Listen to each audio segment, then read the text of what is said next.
Hello ka-sewer, at dahil nga ayaw ko nang mag-akyat baba para dalhin sa taas yung mga unan kasi dito kami sa sala natutulog, ay gagawa ko ng pillows cover.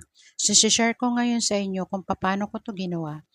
So, gumupit ako ng ang haba ay 27, ang lapad naman ay 16.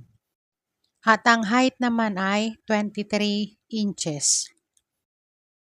Una kong ginawa ay kakabitan ko ng cord yung paligid ng tela na yan, yung 27 by 16. Inuna ko munang tahiin kanina yung paglagay ng cord dyan sa tela para at least ngayon madali na lang yung pagkabit. Gumawa ako niyang pillows cover na yan kasi pag meron akong dumarating na customer, tinatakpan ko na lang ng kumot. So, para hindi ko na siya takpan ng kumot, ayan, ito na nga yung pillows cover. Or pillows bag, bahala na kayo kung alin sa dalawa ang gusto nyong gamitin. So, pagkatapos kabitan ng cord, kabit na natin yung sides.